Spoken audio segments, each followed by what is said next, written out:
Assalamualaikum dan salam sejahtera. Anda bersama saya Hafiz Zaman bertemankan rakan setugas Hafizi Rosli. Seperti biasa di awal pagi ini kami bawakan kepada anda mengenai perkembangan berita dalam dan juga luar negara dan khususnya kepada COVID-19 yang menjadi kebimbangan bukan sahaja di Malaysia tetapi pada peringkat global itu sendiri. Dan hari ini pada setiap pagi kami bacakan berita yang agak mengerikan ini iaitu angka kematian akibat COVID-19 kini telah pun melepasi 200,000 pada hari ini, sementara kes positif virus itu dijangka melepasi angka 3 juta dalam masa hanya beberapa hari lagi. Satu nombor yang mengerikan dan membimbangkan kita.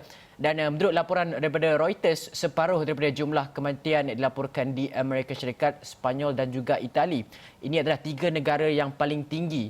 Dan kematian pertama akibat pandemik itu dilaporkan berada pada 10 Januari di Wuhan, China, mengambil masa hanya 91 hari untuk melepasi angka 100,000 dan 16 hari selepas itu untuk melepasi 200,000. Dan sebagai perbandingan, terdapat kira-kira 400,000 kematian setiap tahun akibat malaria yang merupakan salah satu penyakit berjangkit yang membawa maut dan paling teruk di dunia. Amerika Syarikat merekodkan 52,400 kematian pada awal pagi Sabtu dan sementara Itali, Sepanyol dan Perancis masing-masing merekodkan antara 22,000 hingga 26,000 kematian. Dan antara 20 negara yang teratas dan paling teruk terjejas, Belgium merekodkan kematian per kapita tertinggi dengan 6 kematian setiap 10,000 orang berbanding 4,9 di Sepanyol dan 1,6 di Amerika Syarikat. Dan sebanyak 8% kes yang dilaporkan di Amerika Syarikat mencatatkan kematian, sementara lebih daripada 10% kes yang dilaporkan di Sepanyol dan Itali mengakibatkan kematian. Walau bagaimanapun, kadarnya akan jauh lebih rendah jika jumlah jangkitan termasuk kes yang tidak dilaporkan kerana tidak semua orang dijangkiti mempunyai gejala. Dan kita tengok Asia dan juga Amerika Latin masing-masing melaporkan lebih daripada 7,000 kematian. Sementara Timur Tengah telah melaporkan peningkatan sebanyak 8,800 korban. Jumlah kematian di Afrika pula setakat ini pada sekitar 1,350 mangsa dan angka kematian global terus meningkat pada kadar 3 hingga 4% setiap hari selama 10 hari terakhir walaupun kadar itu telah mulai perlahan sejak awal bulan. Dan jumlah kematian sebenarnya dijangka lebih tinggi kerana banyak negara tidak memasukkan kematian yang dicatatkan di rumah penjagaan dan lokasi lain di luar hospital. Maknanya kita ada angka yang rasmi dan juga angka yang tidak rasmi. Contohnya seperti di Amerika Syarikat kita lihat ada banyak nombor-nombor angka-angka yang tidak didaftarkan lagi dalam kematian dan juga kes-kes positif di luar sana itu. Dan dalam masa yang sama saya ingin membawakan satu laporan yang bagi saya amat-amat merisaukan. Kalau kita lihat laporan di UK, menurut satu laporan saya baca agensi berita antarabangsa, bahawa pesakit COVID-19 yang telah pun meninggal dunia, mereka kehilangan lebih kurang anggaran dalam 13 tahun tempoh yang sepatutnya mereka kehidupan mereka lah. Hidup mereka 13 tahun tempoh tu. 13 tahun tu adalah untuk lelaki dan manakala lebih kurang dalam 11 tahun untuk wanita. Itu laporan di UK, satu kajian yang dibuat oleh pakar-pakar kesihatan dan sebuah universiti di sana. Itu adalah realitinya. Sepatutnya mereka boleh hidup lebih lama tapi tempoh 13 dan juga 11 tahun itu memakan akibat daripada COVID-19 ini. Dan satu lagi laporan yang bagi saya menarik adalah usaha Malaysia melawan penularan COVID-19 adalah semakin menunjukkan perkembangan positif apabila jumlah kes pulih terus melebihi kes baru yang direkodkan, Hafizi. Dan kalau kita dapat saksikan setakat 12 tengah hari pada Sabtu, sebanyak 99 kes yang telah pulih dan juga dibenarkan discharge berbanding 51 kes baru yang dilaporkan. Dan Ketua Bidang Kesihatan Datuk Dr. Nur Hisham Abdullah berkata, pertambahan kes pulih itu menjadikan jumlah keseluruhan sembuh daripada jangkitan COVID-19 ialah 3,762 kes atau 65.5%. Anda dapat saksikan di paparan skrin anda sekarang. Ini statistik yang dikeluarkan setiap pukul 4 ke 5 petang setiap hari, di mana statistik ini menunjukkan jumlah kes keseluruhan kita dapat saksikan sehingga semalam 5,742. Dan juga segala detailnya kita nak dengar apa yang diperincikan oleh Datuk Dr. Nur Hisham Abdullah ini. Sehingga 25 April 2020 jam 12 tengah hari terdapat 51 kes baru yang telah dilaporkan kepada CPRC. Ini menjadikan jumlah kes positif COVID-19 di Malaysia adalah sebanyak 5,742 kes. Oleh itu, jumlah kes aktif dengan kebolehjangkitan COVID-19 adalah 1,882 kes dan mereka telah diasingkan dan diberi rawatan di hospital. Sehingga kini, seramai 36 kes positif COVID-19 sedang dirawat di unit rawatan rapi dan daripada jumlah tersebut, 16 kes memerlukan bantuan pernafasan. Okey, segala perkembangan yang positif boleh dikatakan sejak beberapa hari yang dibawakan oleh Kementerian Kesihatan ini adalah hasil apa? Hasil daripada kita semua rakyat Malaysia memainkan peranan untuk tinggal di rumah sekaligus mengurangkan tekanan kepada petugas Barisan Harapan untuk merawat pesakit COVID-19 yang sekarang ini boleh dikatakan agak ramai juga, tapi angka yang sepatutnya mengikut JP Morgan, mereka awalnya cakap kita mungkin hampir 6,000, tapi nampaknya sekarang kita masih lagi belum mencapai angka tersebut, masih lagi berada dalam lingkungan 5,000 dan ini menunjukkan bahawa PKP yang kita laksanakan berjaya sedikit sebanyak untuk mengurangkan tekanan-tekanan tersebut. Tidak seperti di negara-negara contohnya seperti di negara jiran kita di Singapura mencatatkan angka positif COVID-19 kebanyakannya merupakan daripada kluster asrama, tapi mereka menghadapi gelombang yang kedua sekarang ini. Tapi Malaysia kita lihat PKP dilaksanakan adalah agak awal dan membuatkan kita berjaya. Sekarang ni lengkungan graf kita berada dalam keadaan yang mendata walaupun kes meningkat setiap hari, tetapi kadang angka itu telah pun mencapai 2 digit daripada 100 lebih, 200 lebih, 270 lebih kalau paling tinggi maksima. Sama ada kita telah pun mencapai kemuncak ataupun tidak, Ketua Pengarah Kesihatan Datuk Dr. Nur Hisham masih lagi belum mengesahkan perkara tersebut, tapi apa pun ini adalah angka-angka yang positif boleh kita lihat sejak daripada beberapa hari ini. Dan dalam berita itu kita nak juga satu berita yang mendukacitakan untuk kita semua buat rakyat Malaysia, seperti Perdana Menteri Tan Sri Beni Yassin cakapkan semalam, walaupun terdapat satu kematian, itu adalah satu kerugian besar buat negara kita. Dan semalam kita mencatatkan lebih kurang 2 lagi kematian, Fizik. Betul, 2 lagi kematian dicatatkan semalam, menjadikan jumlah kumulatif kematian di negara ini sebanyak 98 kes ataupun 1.7%. Dan menurut Ketua Pengarah Kesihatan Datuk Dr. Nur Hisham Abdullah, mangsa merupakan lelaki dan perempuan warga tempatan masing-masing disahkan meninggal dunia pada Jumaat dan Sabtu. Untuk keterangan kita bersama dengan Datuk Dr. Nur Hisham ini. Kes kematian ke-97 iaitu kes 2,354 merupakan lelaki warga negara Malaysia berumur 62 tahun dan mempunyai latar belakang penyakit jantung. Beliau telah dirawat di Hospital Sungai Buloh, Selangor pada 28 Mac 2020 dan disahkan meninggal dunia pada 25 April 2020 jam 3.53 pagi. Kes kematian ke-98 iaitu kes 2,806 merupakan perempuan warga negara Malaysia berumur 62 tahun dan mempunyai latar belakang penyakit darah tinggi.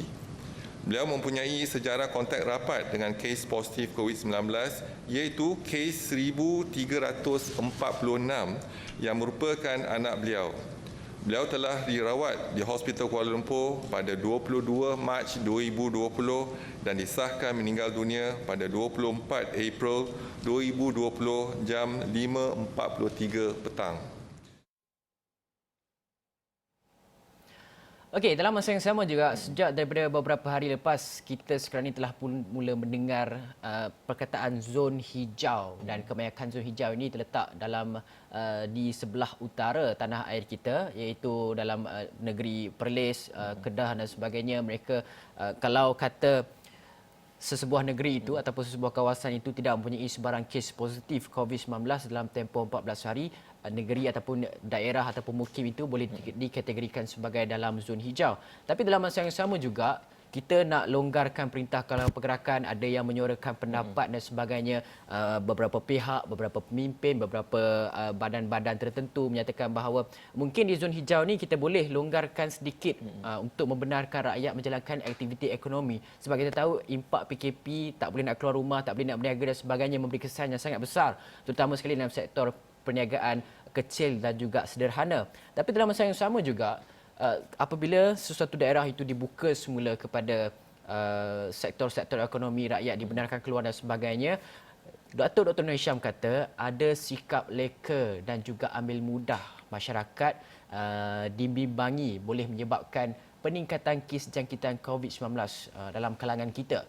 Ketua Pengarah Kesihatan Dr. Nur Hisham kata Kementerian Kesihatan menzahirkan kebimbangan terhadap sikap yang ditunjukkan oleh masyarakat, termasuk mereka yang berada dalam kawasan zon hijau, kerana kawasan zon hijau ini di sekelilingnya itu ada zon jingga, zon merah, zon yang warna-warna berlainan. Jadi kalau zon hijau, walaupun anda berada dalam kes itu, anda perlu berada dalam keadaan berjaga-jaga, ambil langkah-langkah keselamatan normal baru, kebiasaan baru yang kita dah bangunkan sejak daripada perintah kawalan pergerakan itu kita laksanakan. Contohnya seperti jarak 1 meter, sentiasa amalkan kebersihan, basuh tangan dan sebagainya, memakai topeng muka. Tapi untuk mereka yang tidak bergejala, tak pakai pun tak apa, tak ada masalah. Tapi sebagai langkah berjaga, kita tahu rakyat Malaysia, kita ni kadang-kadang overreacted sikit, tapi biasalah, itu berbeza kan.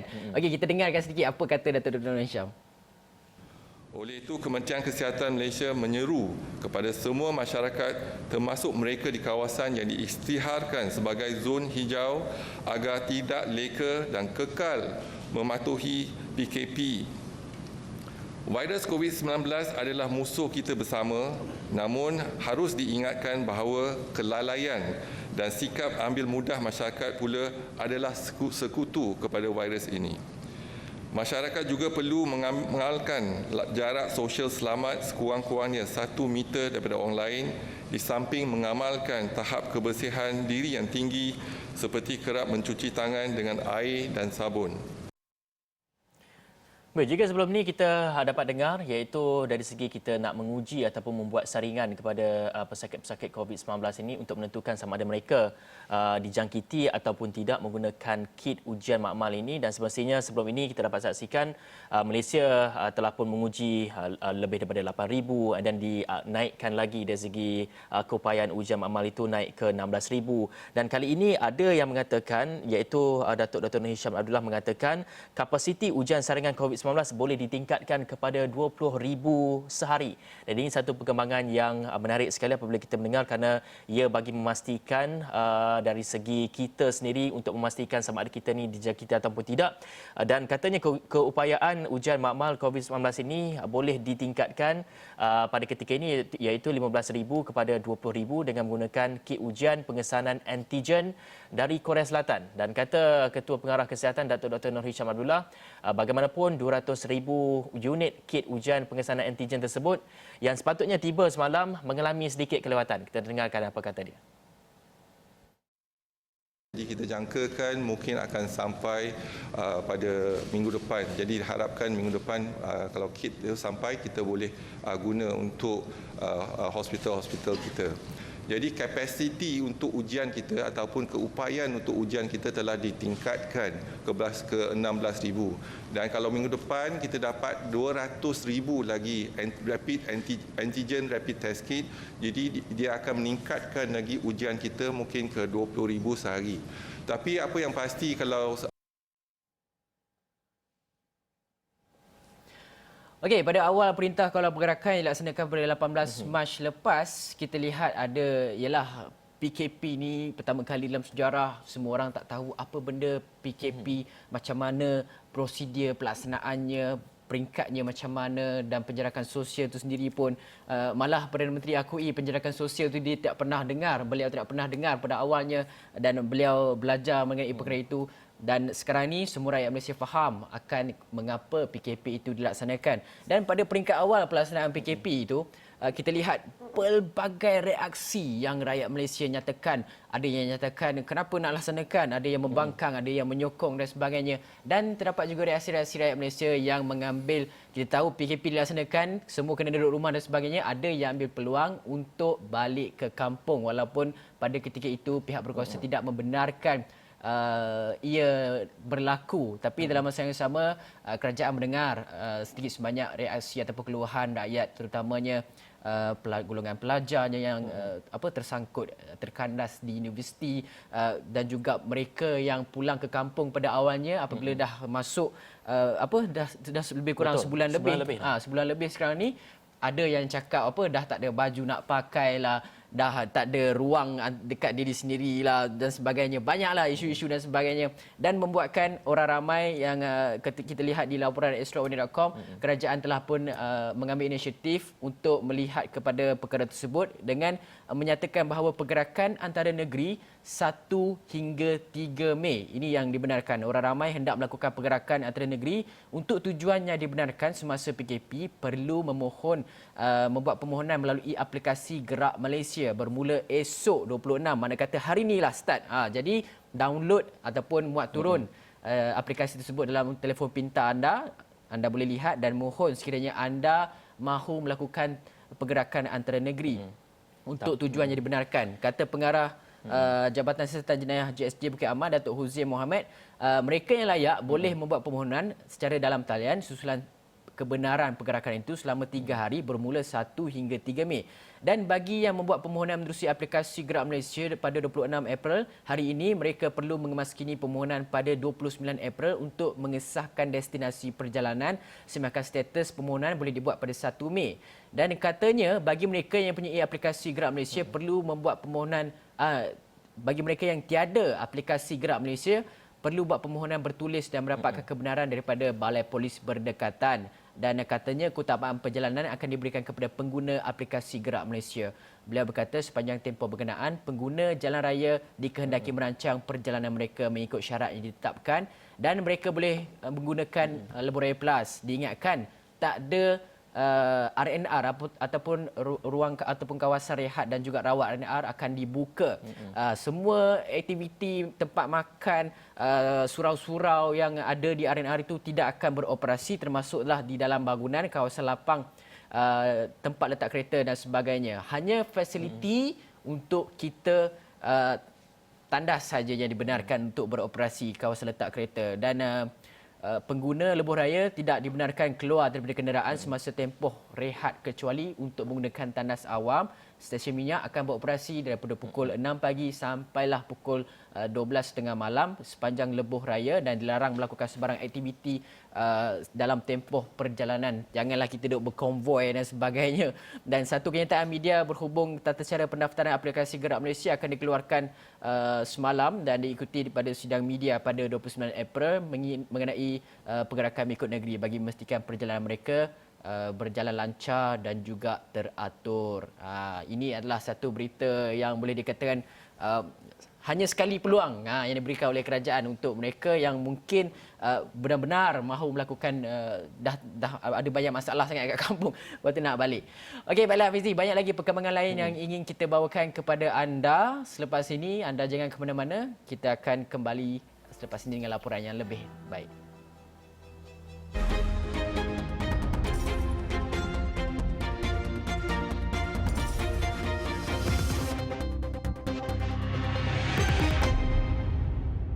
Baik, jika semalam kita dapat saksikan adanya temubual eksklusif bersama dengan Tan Sri Muhyiddin Yassin, Perdana Menteri, banyak isu-isu yang menarik dikongsikan beliau bersama dengan rakyat Malaysia semua, dan antara isu-isu yang menarik adalah disentuh mengenai isu politik, iaitu Tan Sri Muhyiddin Yassin mengambil pendekatan untuk tidak memberi tumpuan kepada soal politik kerana beliau merasakan rakyat sudah cukup muak dengan pertelingkahan yang tidak berkesudahan. Dan juga terdapat juga isu ekonomi yang turut disentuh, iaitu melihat kepada usaha mengawal kesihatan dan nyawa rakyat dari terus terdedah dengan wabak COVID-19 ini, iaitu kerajaan juga berhati-hati dalam menangani impak virus itu ke atas ekonomi negara, dan kita dapat saksikan sebelum ini pelbagai pakej rangsangan ekonomi yang meliputi semua sektor-sektor, ada sektor pelancongan dan sebagainya, dan juga sektor PKS, dan itu antara yang diberikan penekanan kerana mereka ini semua terjejas teruk, dan itu melihat kepada isu ekonomi. Dan juga seterusnya kita dapat saksikan susulan daripada PKP ini banyak peluang-peluang ataupun banyak pekerjaan-pekerjaan, mungkin ada yang hilang pekerjaan disebabkan oleh sektor berkenaan tidak mampu untuk membayar ataupun menggaji mereka lagi disebabkan tiadanya sales dan sebagainya. Ini menyebabkan kerajaan telah pun menjadikan antara keutamaan untuk memastikan tiada rakyat Malaysia hilang pekerjaan sepanjang tempoh pelaksanaan Perintah Kawalan Pergerakan selama 4 fasa ini, dan katanya walaupun ia amat sukar untuk syarikat terutamanya dari industri kecil dan sederhana IKS untuk terus menjaga pekerja masing-masing dalam era ekonomi yang merudum akibat COVID-19 di negara ini, namun kerajaan tetap memberikan inisiatif-inisiatif yang lain untuk memastikan tiada pekerjaan yang hilang ketika PKP ini. Dalam masa yang sama kita juga ingin menyentuh mengenai digitalisasi, di mana kalau kita dapat saksikan sepanjang PKP ini untuk memastikan PKS ataupun perusahaan mikro ini terus ada dari segi penjualan dan juga ada sales mereka telah pun mengorak kepada satu langkah yang ke hadapan, iaitu dengan menggerakkan ataupun dengan memulakan perniagaan secara di atas talian. Dan ini yang telah disentuh oleh Tan Sri Muhyiddin Yassin, iaitu melihat kepada impak wabak COVID-19 di negara ini telah pun membuka peluang kepada kerajaan untuk melaksanakan proses pendigitalan segera, bukan sahaja untuk sektor ekonomi tetapi juga untuk semua aspek termasuk pentadbiran, dan langkah itu, kata Tan Sri Muhyiddin Yassin, amat kritikal dalam usaha memastikan negara ini akan lebih bersedia sekiranya dilanda krisis seumpamanya pada masa akan datang, dan kita nak dengarkan apa kata beliau. Jelas Perdana Menteri, pelaksanaan proses pendigitalan itu juga harus disegerakan kerana pada fikiran beliau, rakyat Malaysia tidak boleh menunggu lagi untuk tempoh masa lama. Ini akan melibatkan soal perancangan, peruntukan, pelaksanaan dan soal adanya kemudahan dalam masyarakat. Sistem e-government, e-kerajaan, kerajaan elektronik yang saya dengar dulu pun sudah dirancangkan. Saya diberitahu setakat ini mungkin baru 30-40%. Saya sudah arahkan supaya kita segerakan proses, percepatkan. Supaya dalam mana-mana keadaan masyarakat sekalipun, kalau kerajaan sudah mendahului, maka rakyat akan menyesuaikan keadaan. Maka proses pendigitalan, baik dalam soal pentadbiran kerajaan, dalam urusan perniagaan, dalam kehidupan harian, maka itu akan jadi satu trend masa depan kita untuk manfaat. Bagi memastikan proses itu berjaya, Muhyiddin berkata kerajaan akan melakukan perancangan dengan teratur, terutamanya dalam soal mewujudkan infrastruktur yang amat diperlukan. Kita kena sediakan infrastruktur yang lengkap untuk tujuan itu, dan kita mungkin menjadikan galakan-galakan selain daripada sistem pendidikan untuk masyarakat dan anak-anak kita di sekolah, dan juga perniagaan. Kalau mereka yang terlibat dalam sektor perniagaan sudah pemula menceburi dalam bidang e-commerce dan lain-lain itu, maka ini mesti dipercepatkan lagi. Jadi ini satu perkembangan yang bagi saya menggalakkan, satu trend baru. Okey, berdasarkan kajian dijalankan oleh beberapa pihak yang menekankan bahawa ada segelintir daripada PKS. Kalau kita lihat PKS ni dia sebenarnya merupakan 98% dan juga merupakan tulang belakang kepada ekonomi negara dan menggerakkan, ada ramai sangat PKS yang mempunyai ramai pekerja yang bergantung kepada usahawan-usahawan kecil dan juga sederhana. Dalam masa yang sama, ini adalah apabila PKP ini dilaksanakan, sebelum PKP ini ada yang menyatakan, golongan PKS ini menyatakan bahawa mereka sebenarnya agak gusar sekiranya mereka masuk ke dalam pendigitalan, dan juga mereka melihat kepada kos-kos yang perlu ditanggung oleh mereka. Ada yang takut untuk melihat kepada industri 4.0 kerana takut dengan kos itu. Tapi dalam masa yang sama, ini ketika tempoh Perintah Kawalan Pergerakan ini, seperti yang dinyatakan oleh PM kita, ia adalah satu platform yang boleh kata macam memaksa PKS untuk melonjak ke peringkat yang lebih tinggi sedikit, dan kepada PKS luar sana, ini adalah masanya untuk anda melihat kepada pasaran-pasaran lain selain daripada kedai-kedai fizikal, gerai-gerai dan sebagainya. Tapi dalam masa yang sama juga, kita perlu tekankan sedikit pada pihak berkuasa, kerajaan dan sebagainya, NGO untuk melihat sama kepada usahawan-usahawan mikro dan juga IKS yang tidak berdaftar. Kerana mereka ini, betul mereka tidak mempunyai tidak melakukan pendaftaran dan sebagainya sebelum PKP. Tapi dalam masa yang sama, mereka inilah golongan yang paling terkesan. Sebab apa? Mereka ini makan gaji hari dan sebagainya, bergantung kepada perniagaan. Tapi dalam segi pendaftaran, mereka tidak boleh dapat bantuan. Sebab apa? Sebab mereka tidak berdaftar. Dapat bantuan bukan dapat bantuan yang prihatin sebagainya itu, tapi bantuan prihatin yang untuk golongan PKS itu, untuk menggaji pekerja dan sebagainya. Mereka ini tidak dapat dan membuatkan mereka sekarang ini berada dalam keadaan yang sangat-sangat sukar. Ini kita melihat kepada siapa? Golongan penjaja di jalanan dan sebagainya itu. Mereka ini kais pagi makan pagi, kais petang makan petang. Mereka inilah yang patut kita bantu dan sebagainya. Dan salah satu perkara yang ingin saya bawakan juga kepada anda adalah mengenai Ustaz Abid Liu. Kalau kita lihat sejak kebelakangan ini rancak di media sosial berbualkan mengenai individu ini, beliau iaitu sekarang ini polis mengesahkan pendakwah terkenal Abid Liu mendapat kebenaran untuk memberi sumbangan ketika PKP. Pengarah Jabatan Siasatan Jenayah JSJ Bukit Aman, Datuk Huzaim Mohamed, dalam satu kenyataan berkata pihaknya tidak pernah menghalang sebenarnya pendakwah itu untuk berbuat demikian selagi beliau patuh garis panduan daripada KKM dan juga JKM, Jabatan Kebajikan Masyarakat. Dan dalam pada itu, tiada sebarang kertas siasatan akan dibuka terhadap pendakwah itu. Polis juga tegaskan tiada siapa boleh dikecualikan daripada tindakan undang-undang ke atas sebarang pelanggaran berkaitan pelaksanaan PKP. Pada hari Jumaat, lepas Abid Liu dipanggil memberi keterangan berikutan reaksi orang ramai berhubung tindakannya memaparkan aktiviti kebajikannya ketika PKP. Yang ni saya sendiri tak faham mengapa ada orang persoalkan, orang nak buat baik dan sebagainya. Kalau kita lihat apa yang terjadi kepada Ustaz Abid Liu ini adalah satu perkara yang pelik sebenarnya. Orang tu nak tolong orang dan sebagainya, tapi ada pihak yang dilihat dengki ke, tak puas hati ke, apa ke, saya tak faham, membuatkan sehingga polis terpaksa memanggil Ustaz Abid Liu. Macam-macam perkara yang disorangkan daripada pihak-pihak yang tak puas hati ini. Katanya dia langgar PKP lah, ada yang kata dia tak patuh kepada yang syarat-syarat dikeluarkan oleh KKM lah, JKM lah, ada yang kata dia nak menunjuk dan sebagainya lah. Yang ini saya ingin tegaskan kepada Ustaz Abid Liu, harapkan anda sangat-sangat bertabah dan janganlah disimpan dalam hati. Apabila orang buat baik dan sebagainya, apabila kita nak buat baik dan sebagainya, akan ada individu tertentu yang akan mengkritik dan sebagainya. Itu adalah perkara-perkara yang kita perlu lihat dan juga kita sebagai rakyat Malaysia, Fizi.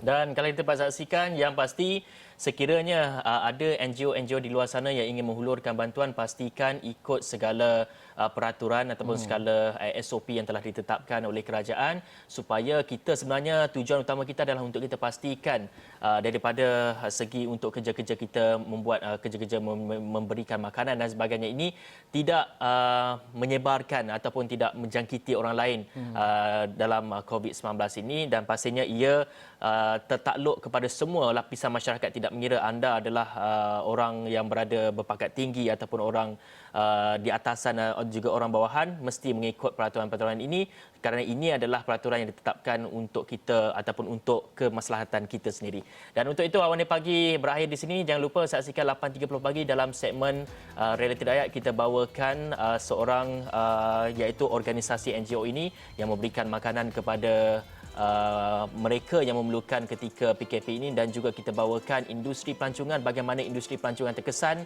dengan PKP ini. Tapi itu pukul 8.30 pagi dan Awani Pagi 7.30 pagi berakhir di sini. Saya Hafizi Rosli. Saya Hafiz Zaman. Assalamualaikum. Salam sejahtera.